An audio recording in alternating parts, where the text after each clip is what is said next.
Another live look for you at the DNC. The speaker lineup is going to begin any minute now, and our coverage continues here at home. Nationally recognized government scholar and pollster Charles Franklin has been director of the Marquette Law Poll since its inception in 2012.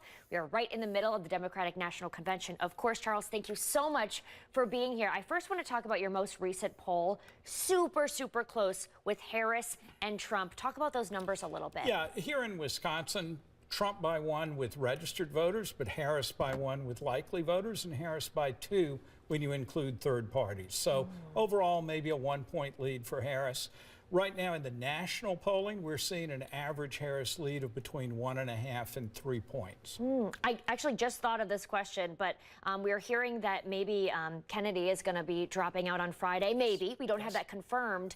Is that going to make polling interesting for you? Oh, it's always interesting. You know, we've watched his support fall from 16 to 13 to 8.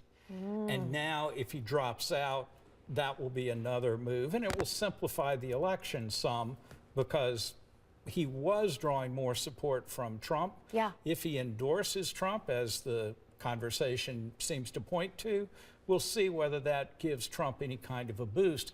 But Kennedy's support was already down in mid to low single digits in many national polls. So maybe not a huge difference, but in a race where it's razor thin, it could be a big difference. Exactly, and it does clarify that the choices between the top 2 candidates, Dem and Rep, and the other third-party candidates have been getting low single digits all along. Yeah. It was only Kennedy that was threatening to draw some.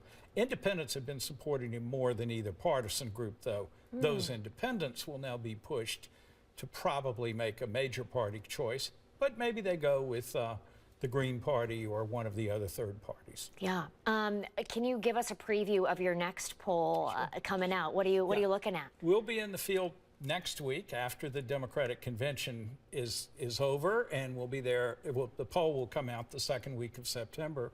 We're obviously looking at how people are seeing the ticket, and our second look at how they see Harris, and our first look at how people see Walz, and what issues are shifting, if any are shifting, and a rocking good time for all. Yeah, of course, Walz is the headliner tonight. What are you expecting to hear from him? Yeah. I think this is such an important speech for him because last night in Milwaukee at the Fiserv Forum, he spoke, but her remarks overshadow his, of course, in news coverage, and, you know, the crowd gets to hear him. Tonight, though, he's really speaking to the national audience without the shadow of anybody else around him. Right. How does he introduce himself tonight to that broader national audience that hasn't seen him all alone on the stage for a while? Yeah, I could talk to you for hours. I have so many more questions, but we got to wrap up here. Charles, thank you so much for being here. Stick with us. Kevin will be back with another check of your first alert forecast.